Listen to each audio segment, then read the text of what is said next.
have that like fun intro music. It's like all exciting, and then I'm just like so sitting here like, hey everybody, welcome back to Worst First.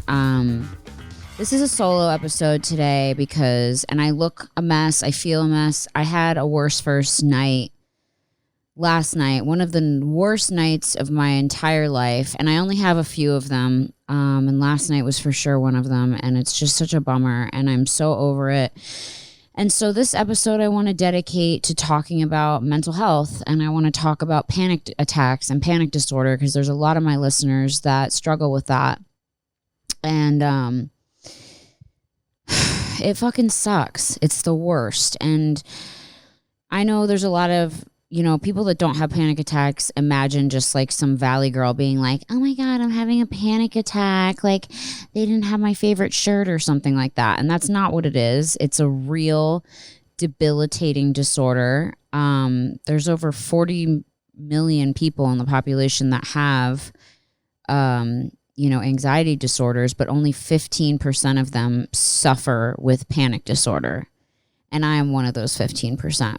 Whoa, look at me. And it's the worst. It's the absolute worst. I've had it since I was a little girl, and I've talked about this before in another podcast, or not a podcast, on a YouTube video, but I really want to come back to it just because I just want to really squash these stigmas behind mental illness, because when you hear the words mental illness, so many people automatically go to like, oh my God, that person's crazy, or that person's like, be careful, like that person's weird or whatever. Like there's so much stigma behind someone being mentally ill, but you don't realize that you can be mentally ill and normal. It's not like it makes you some kind of freak or X-Men or anything like that. There are plenty of people in your life, I guarantee right now, that have mental illness, whether it's diagnosed or not diagnosed. And to them, to you, they're probably fine. You're like, oh yeah, that's just Paul, or that's just Betty. But meanwhile, you don't know that Paul suffers with OCD and has to, flick his light switch up and down 8 times before he leaves his house. Or Betty, has severe depression and crying fits when she's not around you. Like so many people struggle with mental illness, and I am so open about talking about it because I'm so sick of people being shamed for it. I'm so fucking over it. And if people want to shame me for it, go ahead. Go a fucking head, because you know what? I'd rather speak my truth and have people know what my real life is like, instead of just being some person who, pretends that everything's okay all the time, because it's not. That's not true for really anyone. Not everyone obviously has a mental disorder, but a lot of people do, and a lot of people struggle a lot.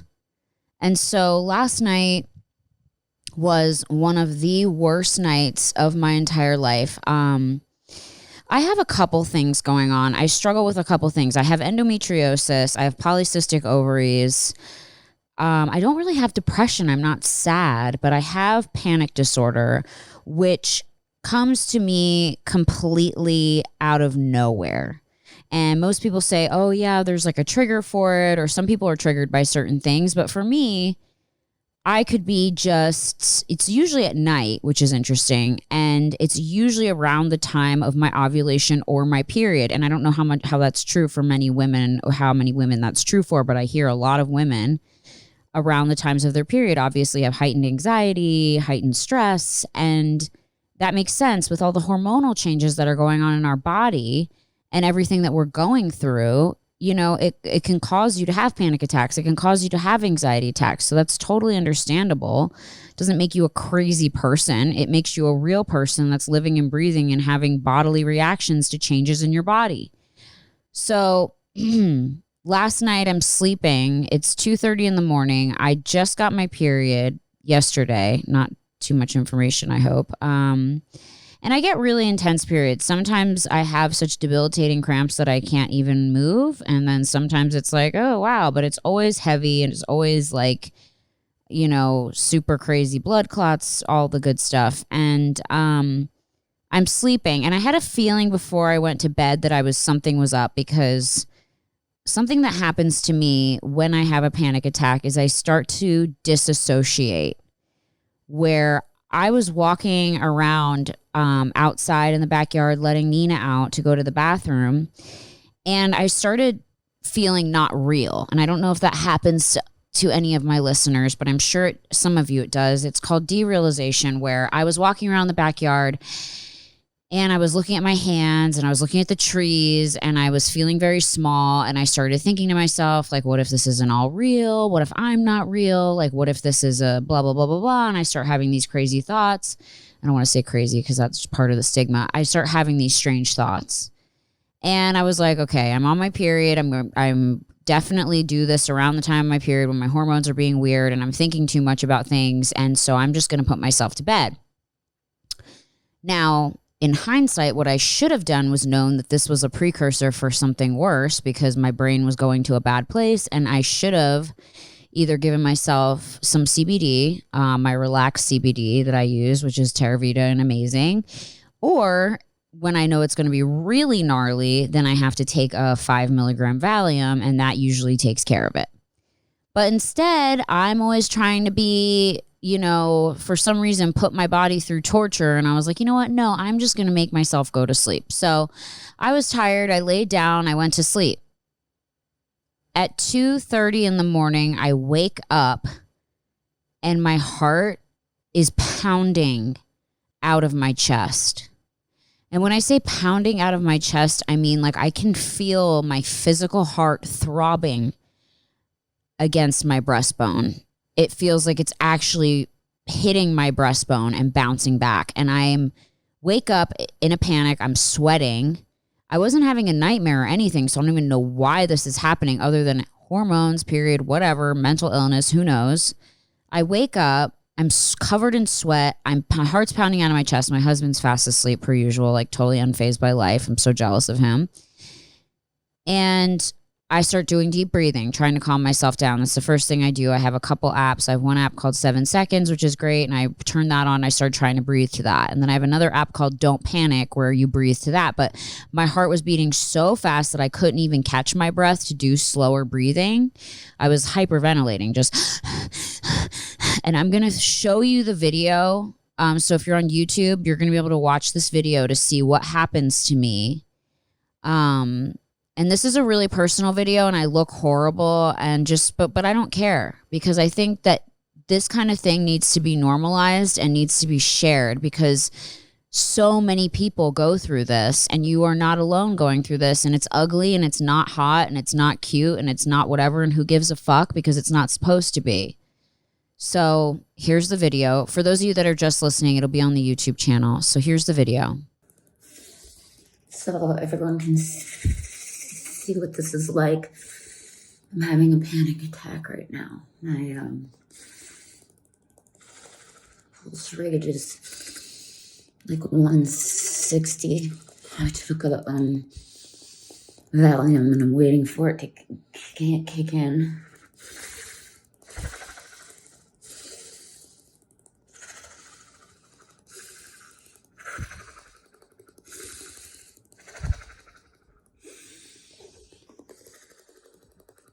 So as you can see, my teeth are chattering. I'm shaking. I can't catch my breath. And I had already taken the Valium at that point. That was about like 10 minutes in, okay? Because I know that this happens to me and I know, okay, you're just going to calm down. Here's where last night was different. I took the Valium. I waited about 10 minutes, 15 minutes, and it usually kicks in at about 15 minutes, the Valium. And it wasn't kicking in. And I was waiting and I was waiting and I was waiting. And in the meantime, I took my blood pressure so here's another thing with people that have panic attacks, panic disorder, health anxiety, which I also have. And I know a lot of my listeners do because you've written to me about it. Health anxiety is when you're constantly worried about your health. You're constantly worried about death and dying, which I am. You're constantly checking. You may make lots of doctor's appointments. You may own a blood pressure cuff, which I do. I own an oximeter, which checks the oxygen in your blood to see how much oxygen you're getting. I have a EKG machine that checks my heart rate. That's how so paranoid about my health I am because I don't want to drop dead. And so I take my blood pressure cuff, my Omron blood pressure cuff that you can use at the doctor's office, and I take my blood pressure and I type my blood pressure into my app, my Cardia app, which keeps track of your heart rate. And it says I'm in a hypertensive crisis. And I can post a photo of that as well. I'll post it on Instagram, actually.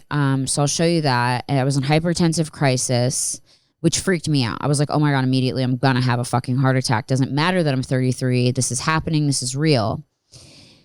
Then I take a few minutes later, I'm still waiting for this Valium to kick in. It's not kicking in. I can't calm down. I keep trying to deep breath. And then obviously seeing that you're in hypertensive crisis makes your heart rate go up. Probably not. And I'll tell you this later. I learned from the doctor in the ER, like, don't check your blood pressure when you're having a panic attack, because that'll just make it much worse, because obviously it's going to be fucking insane because your heart is going 160 beats per minute, which is what mine was doing. And then because I took the Valium, it was 160 beats per minute. Then I took the Valium, and then I was still in hypertensive crisis, and it was like I'll include a photo of it. It was like 144 over 117 and 43 beats per minute. My heart was just, it couldn't even beat. It was just so fucked up.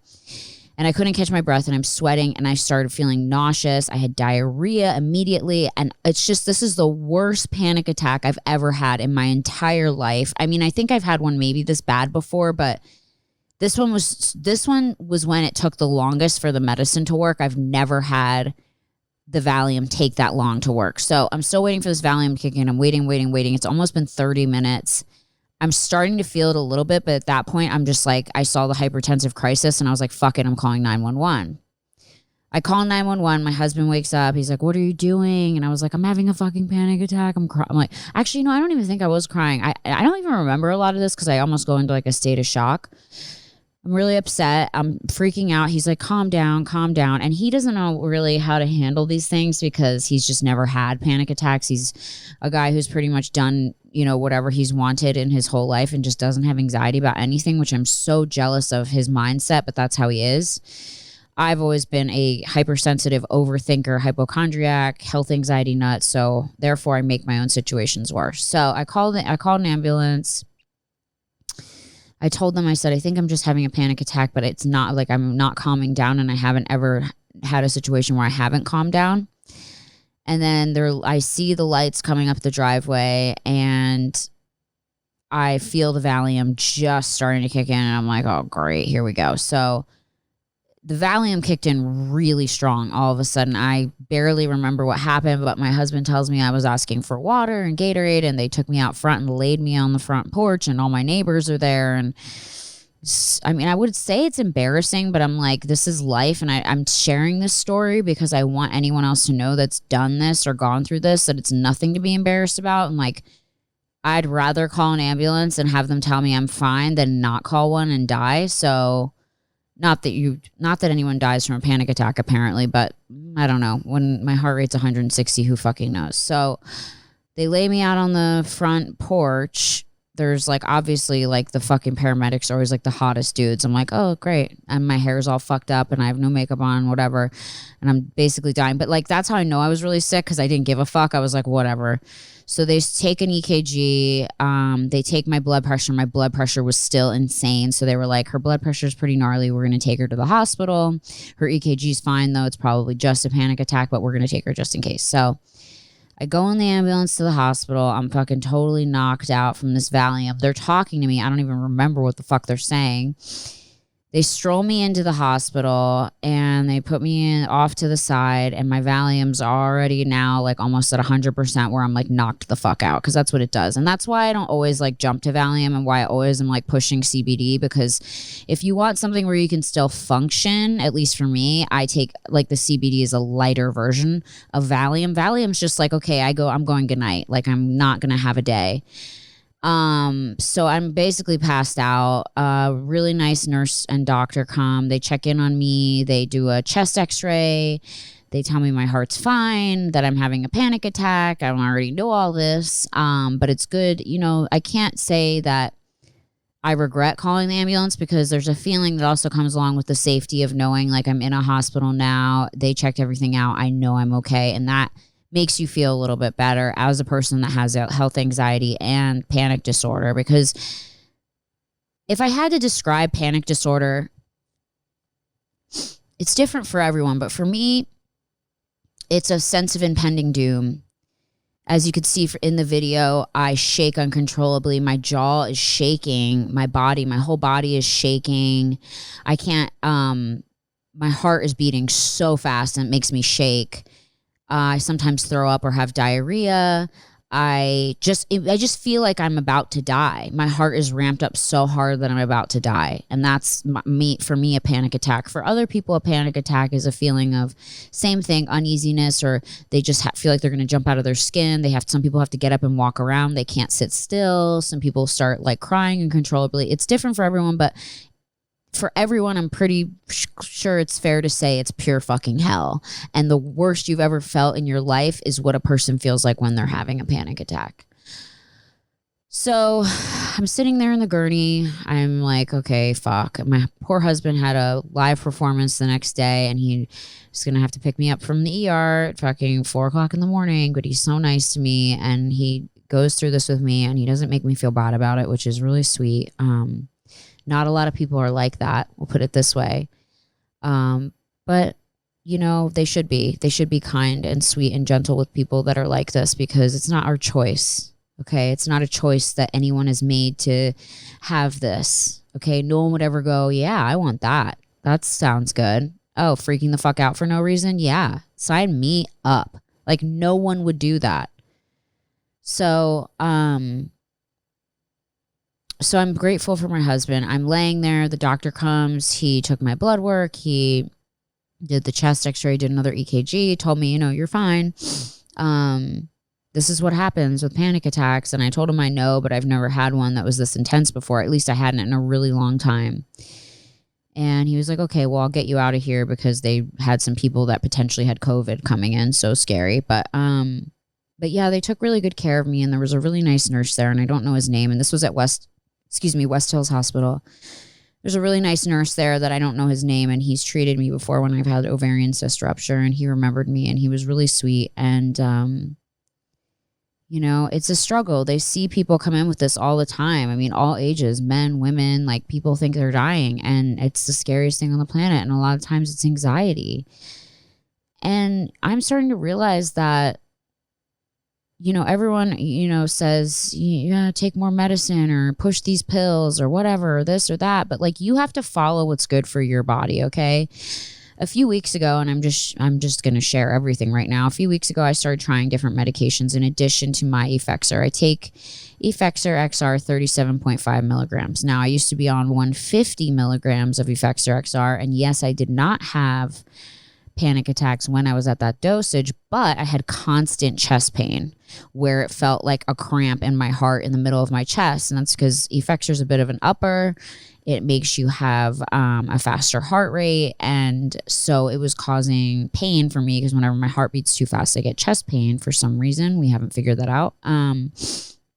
So I weaned myself down. I did TMS therapy, where they hook up it's basically magnets. It stands for transcranial magnetic stimulation, if you're interested. It's a medicine-free way of treating depression and severe anxiety. And so I did some TMS treatments where they kind of shock your brain with these magnets to try to get down on a lower dosage of Effexor, because Effexor is a highly addictive antidepressant, and the withdrawal of Effexor is insane. Like, you basically get so sick. I don't want to compare it to dope sick, but from what I've heard, people have said it's similar for people that have done dope and been on Effexor. They're like, oh yeah, it was like basically just as bad as getting off fucking heroin. It's horrible.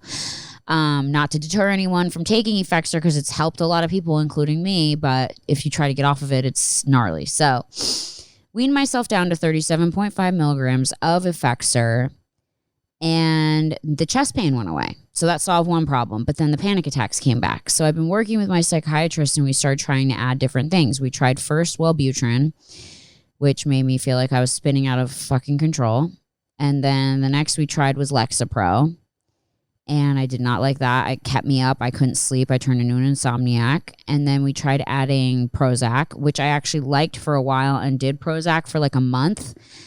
And then one time I was in was on a trip, and I just all of a sudden I took the Prozac and the Effexor, and just, I guess it was just like too much or something. I don't know. I was only on like 10 milligrams of Prozac, and I just started shaking and convulsing, and my heart rate was actually super low. So then, like, I couldn't take a Valium, and I was having a panic attack, but my heart rate was so low that I couldn't take a Valium. So I was just suffering. And then I was just like, fuck Prozac, and got off of it. And then I was back to just the normal Effexor 37.5 and taking 5-HTP 50 milligrams as needed, and that would work out here and there. And I was kind of just experimenting, you know, with myself. I'm obviously with my psychiatrist and being really careful of what I would mix. Obviously, I'm so health conscious. I would never take like a bunch of stuff together that I shouldn't. I always checked with my doctor, like, can I take this with this? Okay, cool. So I was trying a bunch of different things. Then I introduced the CBD, and I'm kind of like managing, like right on the fine line of being able to not have a panic. I haven't had a panic attack this severe in months. I have them, I think, once a year, where my body, it just either builds up, or it's just the right amount of hormones misfiring in my brain and my period and my ovulation and everything else going on in my life. It just goes boom and explodes. And so I've been maintaining okay on this lower dose of Effexor and CBD and, you know, the Valium as needed. But last night just really scared me. And I called my doctor today, and I talked to him, and he was like, you know, you don't have to go to the emergency room. Just contact me next time. But, you know, doctors aren't really available 24/7. So anyway, anyone else who deals with this knows it's a fucking nightmare. And every day you don't know what to expect.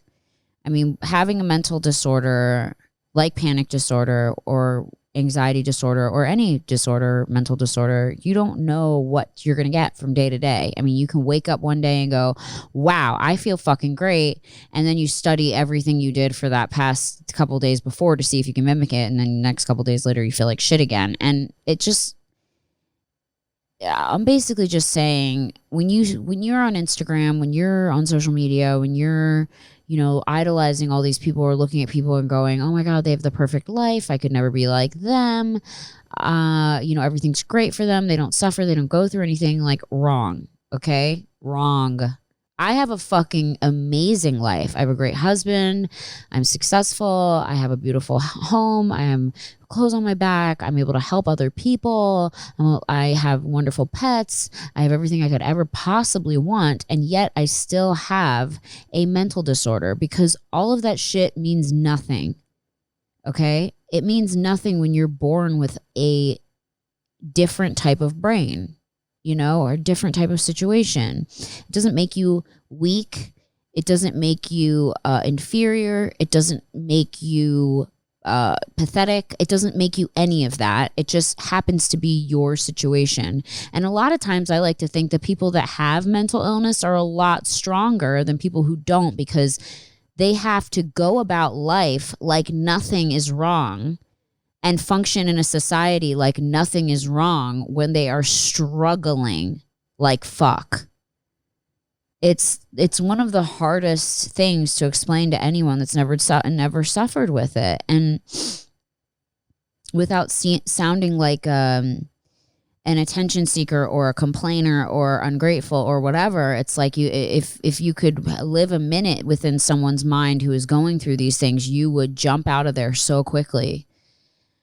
And yes, there's a lot of resources. You know, I think it's ADA.org is like the Anxiety Disorder Association of America, or it's ADD.org. No, I think it's ADA.org or .com, which has a lot of resources for people struggling with anxiety disorders. And obviously there's like 1,000 national helplines and all that stuff. But at the end of the day, it's like living with it every day is really fucking hard. And no matter what medicine cocktail you have, or how many psychiatrists you have, or how many therapists you have, like, it's never going to be perfect. You're never going to be completely 100% cured. No one will say that. Like, no one's going to go, I'm like 1,000% better. I never have any problems anymore. Like, no, we just do the best that we can. And I want everyone to know that, like, if you feel like you're able to function and enjoy life for the most part, then you're winning, you know, because it's never going to be something where all of a sudden you take a pill and poof, magically it's all gone. It's not going to be that. I mean, the pills all come with their own set of side effects, and everything has its own side effects and your own reactions to your body. You know, the biggest advice that I can give you is to talk about it, cope, find friends, find people, find a community of other people that are also going through this. Like, the reason why I'm so public and outspoken about it is because I don't want anyone to ever feel embarrassed about it.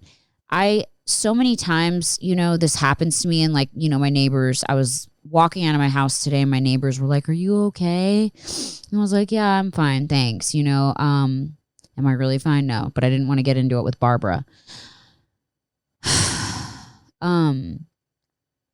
Yeah, but I just want people to know that doesn't make you fucked up. It doesn't make you crazy. It doesn't make you all those shitty fucking words that people use to describe people who are struggling with their brains and bodies. You know, the term illness is, you know, it's just like you have heart disease or you have diabetes. It's a sickness, okay? It's not something you're going to go, "Oh, I'm embarrassed about having diabetes." You would never say that. You would never go, "I'm embarrassed, I have heart disease." You would never go, "I'm embarrassed, I have liver failure." I think the hardest thing about mental illness is that it's, as much as we're so advanced in technology, we're also so not advanced. You know, we've come so far in treating cardiovascular diseases and, you know, lung diseases and diabetes and all kinds of things. And when it comes to mental health, it's such an unseen thing that yet has so many physical symptoms and so much physical distress to people that it's so hard to pinpoint because everyone's different. Whereas like a panic attack for me is my heart rate going up to 160, me sweating, me feeling like I'm going to vomit or vomiting, you know, feeling like I'm going to die. For someone else, it's, you know, clammy hands and they're cold and they're shaking and they're this and they're that. And so it's such a varying scale of person to person, and everyone's makeup is different. And so it's a lot harder to treat. It's a lot harder to figure out exactly what someone is going through. But I just wanted to be here to talk about it because I just wanted everyone to know, anyone, whether you're going through depression or you have schizophrenia or you have bipolar disorder, you have borderline personality disorder, or you have dissociative identity disorder, or you have, you know, anxiety disorder. If you have any of these things, I just want you to know it's okay. It's okay. It doesn't make you inferior to anyone. It doesn't make you crazy. It doesn't make you psycho. It doesn't make you any less worthy of love and compassion than anyone else. It doesn't.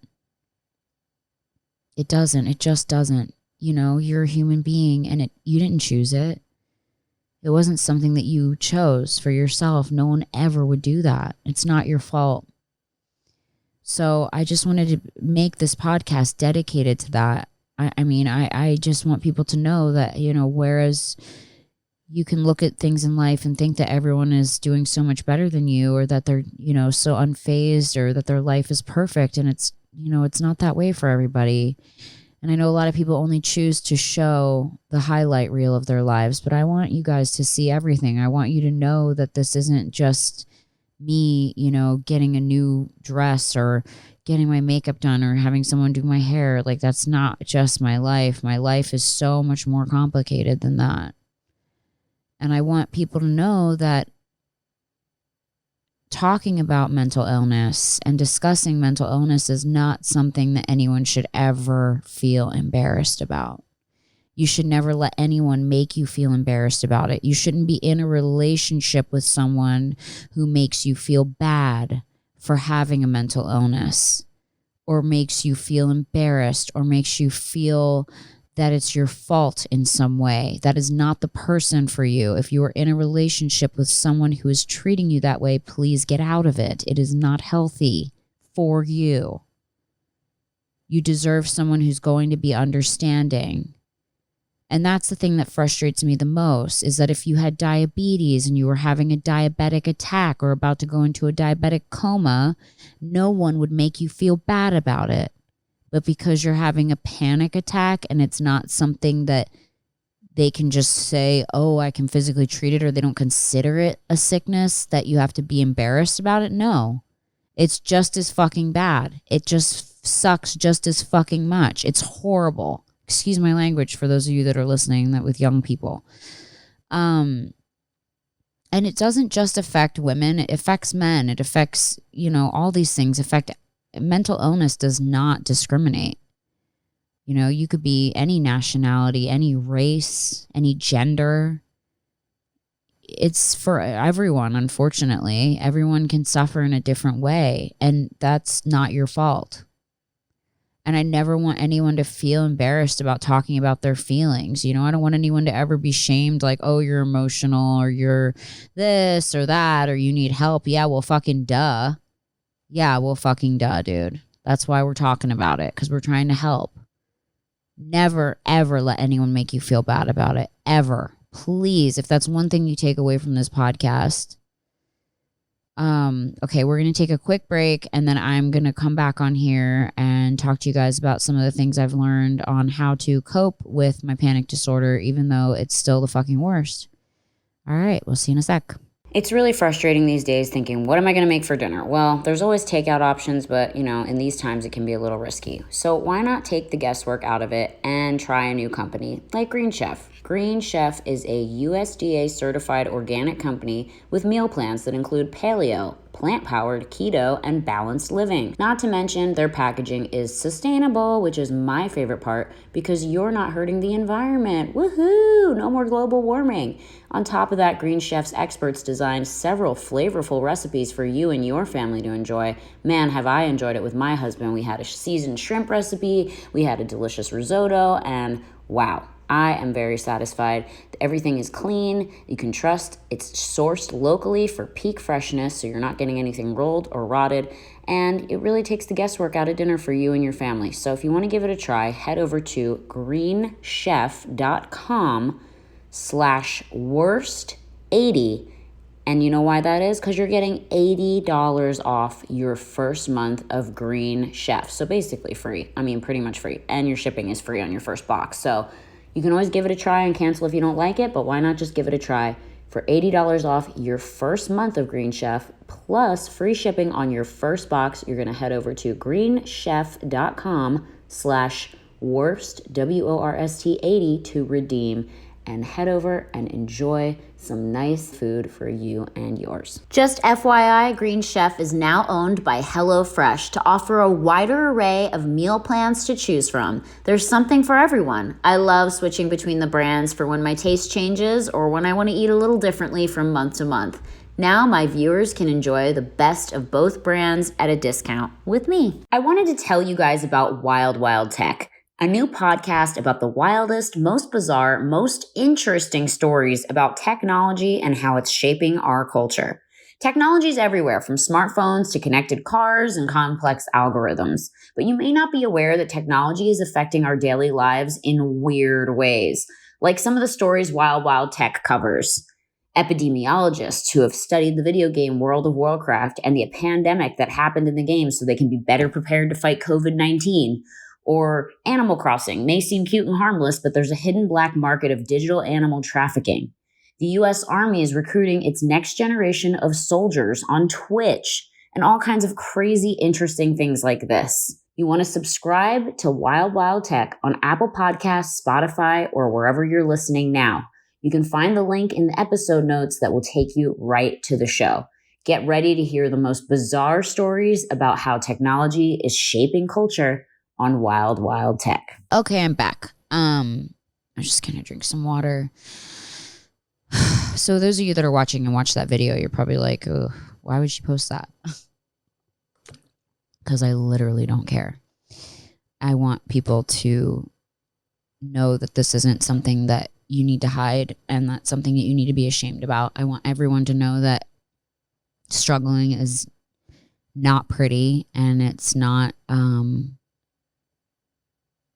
something that everyone's going to be like, oh, that's so cool. Or, it's nothing anyone's going to be envious of, but it definitely makes you real, and I want people to know how real people are. And especially me, I want people to realize that it's not all sunshine and rainbows for anyone. It's not. So here's some of the things that I do to help my panic disorder. Obviously today I feel really low. I just kind of like rolled out of bed at like 1 p.m. and I took a day for myself. And I want to say to people that have mental health issues that you need to do that. That's important for you. And I don't want you to feel guilty about it. Okay. Mental health days are super important for you. Okay. Whether you have work or a plan with a friend or something and you need a mental health day, take it. Okay. And don't feel lazy and don't feel bad. You need to take that day and you need to fully invest it in yourself and your mental health and rest. If your body is telling you that you need to rest, you need to rest. You don't need to feel guilty about resting. You don't need to feel guilty about taking a break. You don't need to feel guilty about bailing on a friend. If you feel like you're mentally stressed and need to take a break, please do it. And please do not feel bad about it. If you were sick with anything else, you wouldn't go to work. It's the same thing with your mental health. You need to take care of yourself and your brain, okay? That's just as important as everything else. And I want people to know that. You know, a lot of people beat up on themselves, and it is a cycle of anxiety and depression where they go, oh, I have anxiety and depression because my room's dirty, but I have too much anxiety and depression to clean my room. It's sort of a cyclical thing. Or I have anxiety and depression because I'm heavy, but then I'm so sad that I eat because it's the only thing that makes me feel better. So there's a lot of situations like that.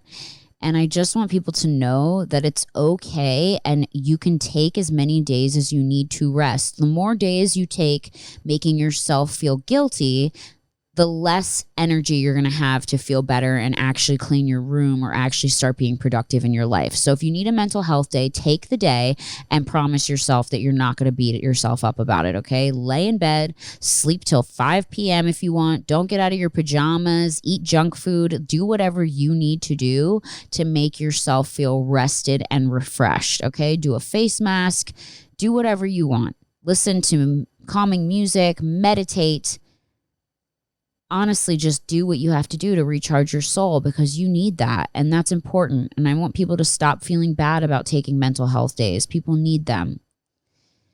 So one of the things that I like to do that helps me is meditation. I use the Calm app. This isn't sponsored. There's a lot of great stories on there. There also is a lot of calming sounds. Even if you don't want to buy anything on there, you can download the app and there's rainwater that plays, there's ocean waves, there's things like that. And one of the things that personally helps me is before I go to bed, if I'm noticing I'm having a lot of anxiety, I'll listen to one of the stories, or I will just put it on the sort of white noise, which is like the ocean music or a park or whatever the different options are. Excuse me. And I will just have that playing as I go to sleep. And I notice it helps a lot. I don't really have nightmares or panic in the middle of the night when I do that. Am I perfect? Do I remember to do these things every day? No.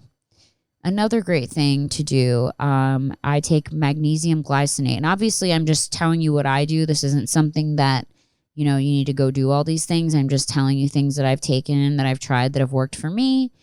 And, you know, obviously consult with your doctor because I'm not a doctor. Magnesium glycinate has been something that's greatly helped me with my anxiety. I've taken it before bed for a while. Did I take it last night? No. And fucking look what happened to me. I mean, that wasn't the one night I forgot to take it. Sometimes I forget. I'm human. But the nights that I've never had a panic attack, the nights that I have taken magnesium glycinate, it's helped me go to rest. It helps with anxiety. It helps with panic attacks. It really helps your body get a deep rest. What else do? I take a D vitamin every day. Very, very important for depression and anxiety. Whether you can get a little bit of sun, obviously wear sunscreen, well, you can get a little bit of sun or you can take a D vitamin. Greatly helpful for anxiety and depression. A B6 is great also for energy because obviously, when you're depressed and you are low or you're just stressed out all the time, constant anxiety, you'll notice your friends with constant anxiety will say that they're tired all the time. Well, it's because constantly having ruminating thoughts and constantly thinking about things too much and worrying yourself under water is very exhausting. So B6 vitamin, great for anxiety, great for replacing the energy and helping you out. Like I said, I have Theravita Relax CBD, which has ashwagandha root in it, which I take, and it's broad spectrum CBD. A couple drops under the tongue if I notice I'm starting to feel agitated. And it has ashwagandha in it. And ashwagandha root is one of the greatest things for anxiety. Even if you just take the ashwagandha root on your own, that's something I've also done. There's another vitamin called GABA, which is very calming. I know a lot of people have heard of this, and this is a great anxiety remedy as well. These are all natural over-the-counter things that I've tried that have helped me. And I really need to implement them more because obviously I'm still a mess over here. But for some reason, I'm just always trying to grin and bear it. I'm always trying to be like, no, you got this. You're a tough bitch. And then I'm like, my heart's beating out of my chest. GABA's great, very calming. Before bed would be GABA. Kava Kava is another one, which is also great. And don't obviously take all these things together. You want to talk to your doctor and figure out which one's the best for you. Kava Kava, another great one. Also very calming and relaxing, great for anxiety. If you're not on an antidepressant already, St. John's Wort has been a really great recommended one to me. I've never taken St. John's Wort because I've always been on an antidepressant, and you can't combine St. John's Wort with antidepressants because it can cause serotonin syndrome, which is when you get too much serotonin, and then that turns into another problem, but it's pretty hard to get. It's like only if you're taking like a fuck ton of pills. Which I'm scared of, and I'm pretty sure anyone that has an anxiety disorder is. Another great one, like I said, is 5-HTP, a really low dose of 5-HTP, 50 milligrams, especially like weaning down off of Effexor. 5-HTP is like a nature's Prozac. It's been great for me, getting calm and kind of balancing that zapping that you get when you're trying to withdraw off of, or rather when you're trying to titrate down off of an antidepressant. So those are just a few of the things that have helped me. But another thing that really helps is just taking time for yourself, guys. That's like the number one thing. Deep breathing, journaling, meditating, just being calm. Don't put yourself through situations that are going to cause anxiety. I was hanging out with my husband and some of his friends, and they were like, let's watch this really scary movie. And I watched it and I was just like, why did I do that to myself? It just gets me so fucking worked up, especially because I'm so sensitive and so emotional that I put myself in the character's shoes and then feel like I went through everything that they did. And then my body freaks the fuck out. Another thing is just trying to get yourself calm before you go to sleep. An interesting fact is that your body, when you're dreaming, does not know that your dreams are not real. Okay? That's sort of scary in a way, is that everything that happens to you in your dreams, your body sort of keeps the score, like thinks that actually happened to you. So if you're like running from a demon in your dreams, when you wake up the next day, to your body, you were actually running from a demon. And so all the physical dreams that you have where you wake up physically exhausted, like your body thinks that you went through that. Your body can't tell the difference of when you're dreaming and when you're awake.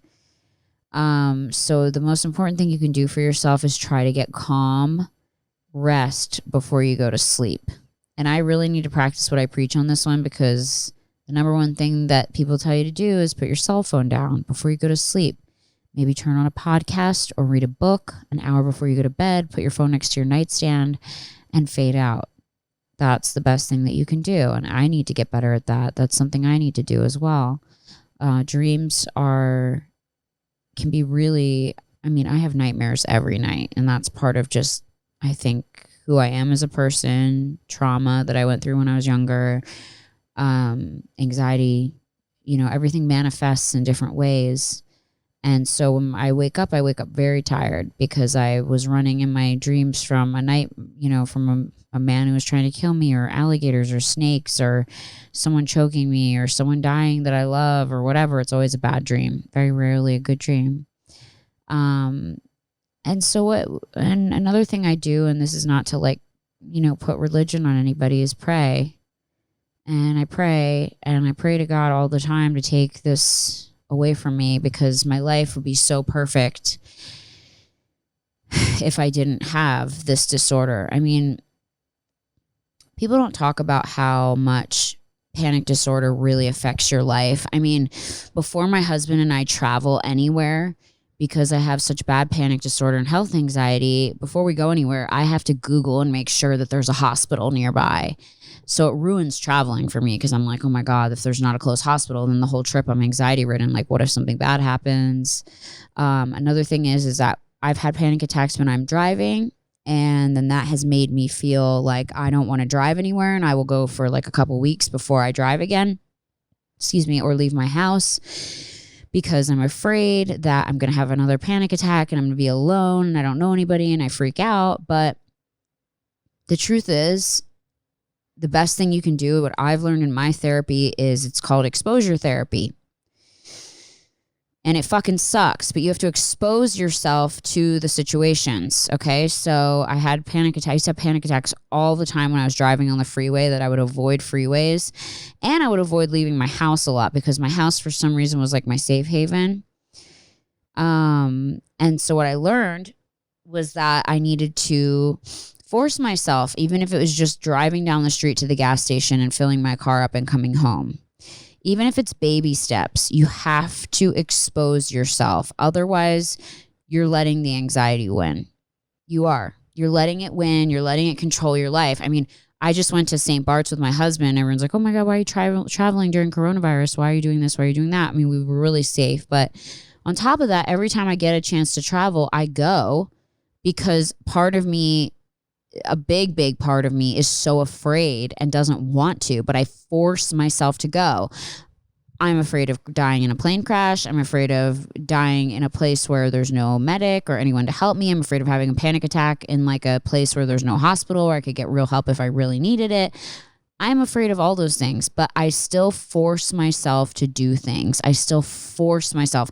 And I have had really bad panic attacks in the middle of fucking Mexico. I had one on our honeymoon in Cancun, Mexico. I had a horrible panic attack where I thought I was having a kidney failure, because it was for some reason a panic attack. I had really bad pain on my right side and I was sweating and I had a fever. I just had a UTI, but it was a bad one and I was really sick, and then it triggered a panic attack, and then I went to a hospital in Mexico, and it was just, I was actually really clean. But it just goes to show, like, you have to do it. Even if the bad things do happen, you will get through them, okay, one way or another. And if you don't, guess what? You're going to suffer, and then you'll be dead and you won't have to worry about it anymore. And I know that's hard to hear, and I try to tell myself that all the time.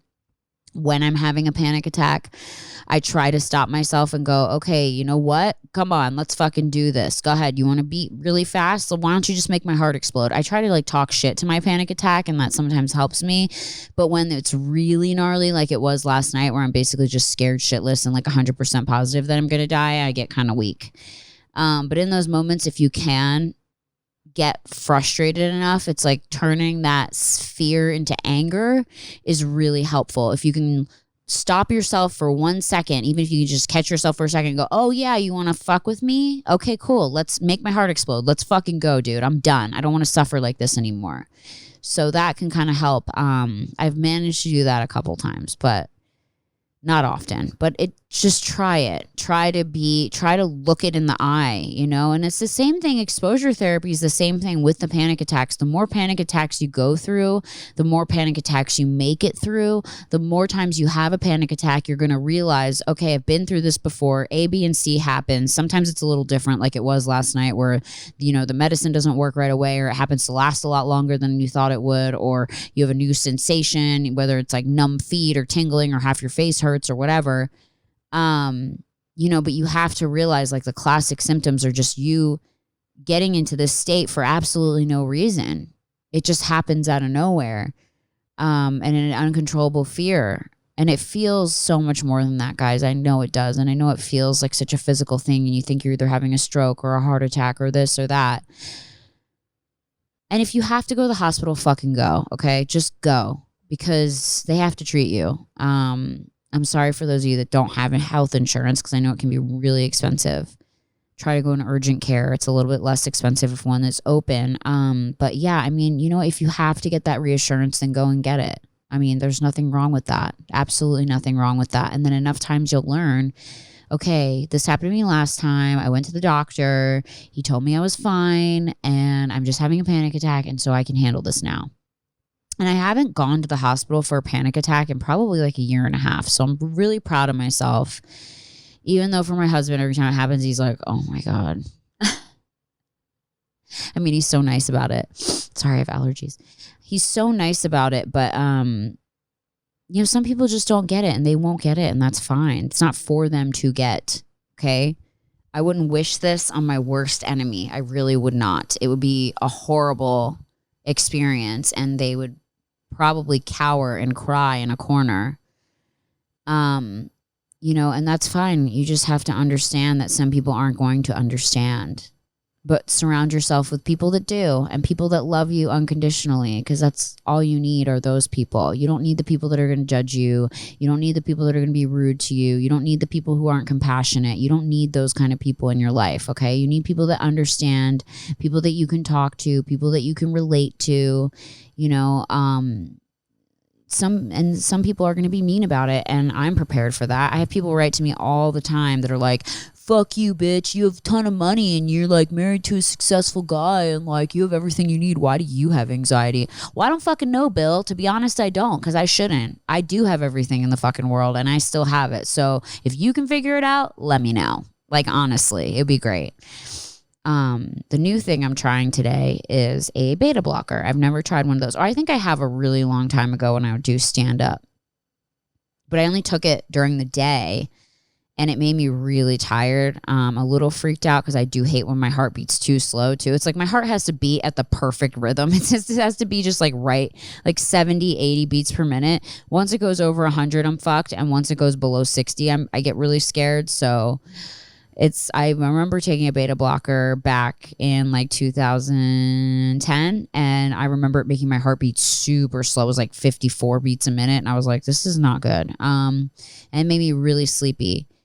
But I'm going to give it a try. I got a lower dose. I'm going to try to take it before I go to bed. Make sure to take with food. I'm going to try that tonight. I'll let you guys know how it goes. If anyone cares, you can write to me or I'll share. If you ask me, I'll tell you how it went.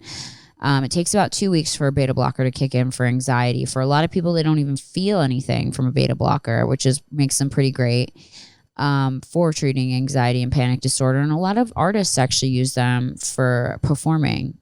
Interestingly enough, a lot of people use them before they go on stage or whatever, just so your heart rate doesn't start beating out of your chest. So that's what I'm gonna try tonight. I'm super excited to try something new. I always try things. I'm not a person that just sits there and goes like, oh, woe is me. Like, I'm like, fuck it, let's try something. If I don't like the way it feels, then bye, we'll try something else.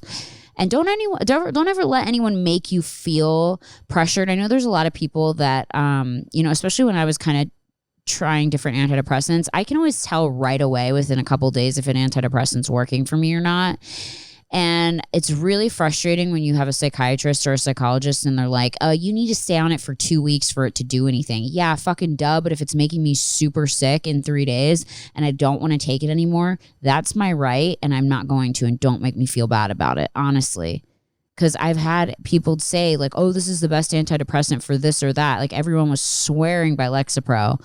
Like, oh, it's the best thing I've ever tried. And I took it for a day and a couple days and I couldn't sleep for like every single night of those days. And I just got even sicker and sicker and I felt fucking crazy.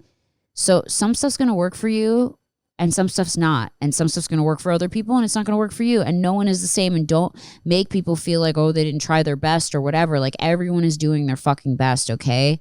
We're doing the best that we can. If something doesn't make you feel good, you're not going to want to fucking take it again. No one's going to go, oh yeah, let me take that thing that makes me feel like shit. Sounds good. Supposed to work in fucking 3 months, and then you're addicted to it and it still makes you feel like shit, and then you got to wean off of it because your body's already addicted to it. No thanks. No thanks. No fucking thanks. Like, I'm not going to do that. So listen to yourself, okay? Listen to your body is what I mean. Listen to your body. If your body's telling you something's not right for you, probably listen to it, okay? That being said, I know a lot of people are scared of trying things to help them. Don't be scared to try it. Try it, okay? If you're working with a medical professional, a doctor, and they want you to try something to help you, and they're saying it's safe for you, try it. And if you hate it, then stop. And if you don't, then you'll be okay. Like, the thing with me is like, tried the Lexapro, tried the Wellbutrin. I didn't have to take them very long before I realized I didn't like them. Tried Prestique, didn't like that. tried a bevy of others, didn't like them. The Prozac, I was like, oh, this is actually totally okay and doesn't make me feel sick or weird or fucking crazy or whatever. And then later it turned into like a couple months later, I got the thing where I think it was just like too much serotonin or something because I was taking it. I had to take it with the Effexor, but still, I don't know what the fuck happened. Anyway, it got weird. Just don't let people make you feel bad for listening to your own body. You know what's best for you at the end of the day. Nobody's gonna know you the way you know you. Okay, they know what makes you feel good. You know what makes you don't feel good. I don't know. I just had a stroke. I just wanted to talk about all this, and I didn't want to get super emotional about it because honestly, I'm so numb at this point from having so many panic attacks and surviving them. I'm just getting so emotional. I know that's why you guys wonder. I talk about death and dying, and I'm always having people on my podcast, mediums, and I'm going to have a mortician on and everything because I want to know so much about it because I feel like I'm about to die all the time. That's why I'm always learning about ghosts and spirits because I'm like, I want to know because I feel like I'm so close to it, even though I'm not. It's just part of my obsession with health and, my paranoia and that kind of thing. But, and I know a lot of people are like me. So that's why I really hope that whoever's listening to this podcast, that you take comfort in the fact that you're not alone. If you're constantly going to the doctor and getting things checked out, or if you own a blood pressure cuff, or if you have a cardia app EKG thing, or if you check on your Apple Watch, your heart rate all the time and things like that, like you're not alone. There are so many people like you. You're not fucking weird. You're not a psycho. You're not crazy. You're just you. And that's fine. And you have to do what you have to do to make you feel comfortable. I find often that a lot of people that don't worry about any of this stuff are just like, I don't know. I mean, they're very blessed. I will say that. But also, like, I think that people that have these sort of worries and these sort of obsessions are really intelligent. And I think that we think about things way too much. We think about life way too much. We overanalyze everything. And in some aspects, that's great because it makes you more intelligent. It makes you, open to broader conversations and you learn more things and things like that. But I also think it really hinders us in some ways because we are so dialed in on everything that everything becomes overwhelming at times. And I think that a lot of that has to do with just thinking too much. Ignorance is bliss. I will say that. I will say that I find that people that are not very intelligent are definitely a lot happier, kind of interestingly enough. And I'm so jealous of that. I actually went to a doctor one time and asked him if I could get a lobotomy. I was like, can I get like a medium lobotomy where I'm not like drooling out of the side of my mouth, but like where I'm also not able to think so coherently, where I'm analyzing every aspect of my life? And he was like, no, we don't do that. Back in the day, I would already had it done. I would be on this podcast just like literally. Yeah, they used to just do that for everybody back in the day. If your kid was hyper, if your woman was too horny or whatever, they would just needle up the nose. Thank God we're a bit more humane. And also TMS. TMS is so great. I can't wait till TMS has been approved by insurance companies for treatment of depression, but you have to try several different antidepressants before they allow insurance to cover your TMS treatment for depression. But if you're ever interested in getting treatment for your severe depression or anxiety, the anxiety protocol is not covered by insurance at all yet. And it's pretty expensive. It's like $1,000 a pop. But I did do the anxiety one, but the depression treatment, and I didn't do the anxiety one long enough because it was so expensive. It's literally $1,000 a session. I was just like, that's a lot of money.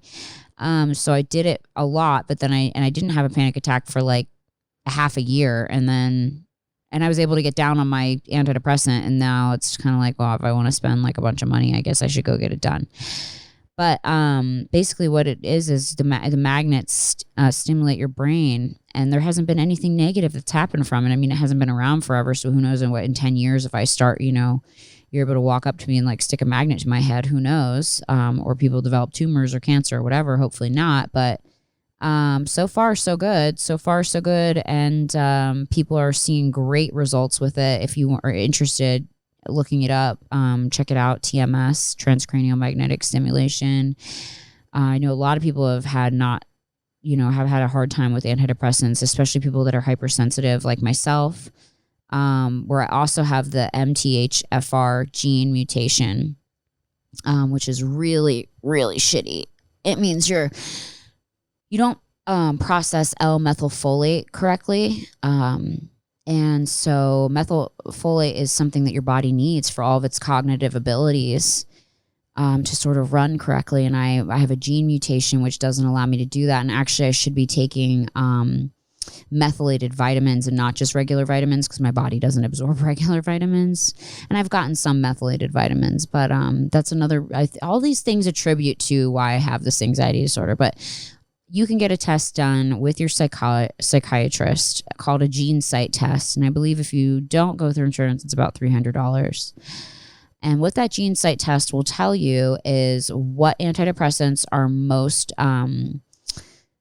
fitting for you and your body chemistry and which ones aren't. And it will also tell you if you have the MTHFR gene mutation, which means you don't produce methylfolate. Which sucks and it makes things really hard. So there's so many things that I hope you took from this podcast or that you learn and can help yourself, and also just don't feel fucking bad. That's the thing I just wanted to come on here and say more than anything.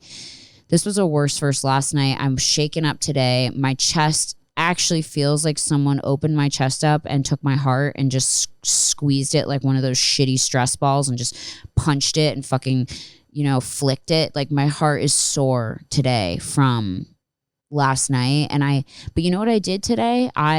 Even though I had a panic attack, and whenever I have a panic attack, I don't want to do anything the next day. I'm just kind of let myself rest, which you should do, but I'm always trying to be stronger. I forced myself to get dressed, get up, get out of bed, and I went and got my prescription filled for that beta blocker myself. I drove to Petco to get the dogs their food and the birds their food, and I did it by myself, even though I was like, I could have another panic attack, and I was thinking it the whole time, because once you have one, it sort of sets you up for like this sequential series of panic attacks, unfortunately. But I told myself, you know what, if you do, fuck you and fuck the panic attack, and go ahead, fucking crash, who cares? I mean, obviously don't hurt anybody, but I did the tough talk to myself today, and I was like, listen, bitch, get in the fucking car, drive, go get what you need to get, and get it the fuck done, okay? Don't let this win. And that's what you have to do sometimes. You have to really force yourself. So as much as I didn't want to do any of that today, and I wanted to just stay at my safe haven, my home base, I forced myself up out of bed. I forced myself to get dressed. I forced myself to eat something. I forced myself to get in my car and drive. And this isn't somewhere that's right down the street. I had to drive about 15 minutes to go to Petco, and then go in Petco by myself, go get, like, I don't know anybody in Petco. I could have had another panic attack right there and wouldn't have anyone to help me. But guess what? I did it. And you know what? If I did have a fucking panic attack, there would be someone there to help me. Someone who works at Petco would have helped me. You're never alone, okay? That's one of the things that's really scary, is that people feel alone with panic disorder, and you're not alone. I mean, unless you're on an island all by yourself, you're not alone, okay? There will always be people. There will always be, as much as there's a lot of terrible people in the world, there will always be someone kind who will help you. There will always be someone there to help you, always. No matter where you are in public, someone will come help you. People, for the most part, I like to think, still have good hearts. And, if you saw someone struggling and freaking out, you would try to help them. So, or at least I would hope you would. You would. I would. And also another quote that I read the other day that really means a lot to me and really resonated with me, is that nothing is ever as bad as you work it up to be in your head. Nothing ever ends up being that bad, does it? I mean, the panic attack was that bad, but I wasn't even thinking about the panic attack. It just happened. But what I was imagining during the panic attack didn't happen. I was imagining during the panic attack that my heart was going to explode and I was going to be dead, and that was going to be it, and I was going to die, and I was never going to get to continue my beautiful life with my husband and hug my dogs and all that. And I got really sad, and those are all the thoughts that I have when I'm having a panic attack. But here I am today, the next day, thank the Lord. I'm here, and I'm doing this podcast, and I'm here talking to you guys about it, hopefully making you feel a little bit less alone in this.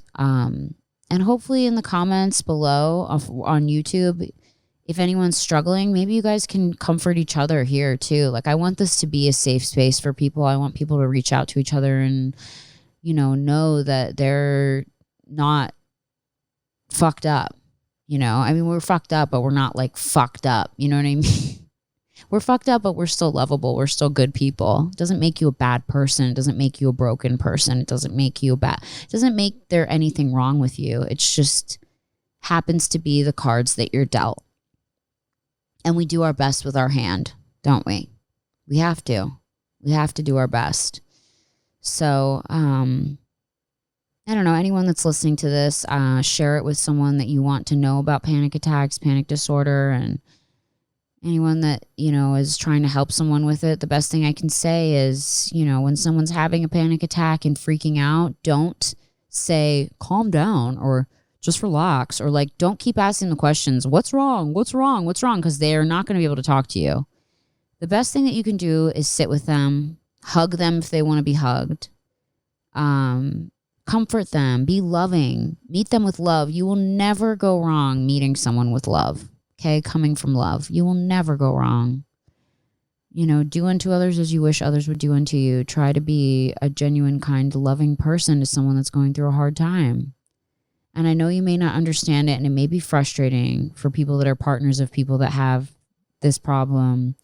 I know it's hard to watch and it's frustrating, and sometimes you're like, well, why is this person freaking out? They have nothing to freak out about, and it doesn't make sense to you. But you have to step outside yourself and put yourself in someone else's shoes for a minute and kind of just go, okay, well, I may not understand it, but it is very real to them, and their feelings are very valid, okay? Whether they make sense to me or not, their feelings are valid, and you need to understand that. And that's not your choice of whether if it makes sense to you or not. To them, it's very real. No one chooses this. No one decides like, oh, this is going to be good for our relationship. Let me have a fucking freak out. No one does that. No one wants that. No one's choosing that. So just do your best. If you're in a relationship with someone who's dealing with mental health issues, just do your best to be comforting. Don't try to fix people. That's not your job. Let people work on themselves.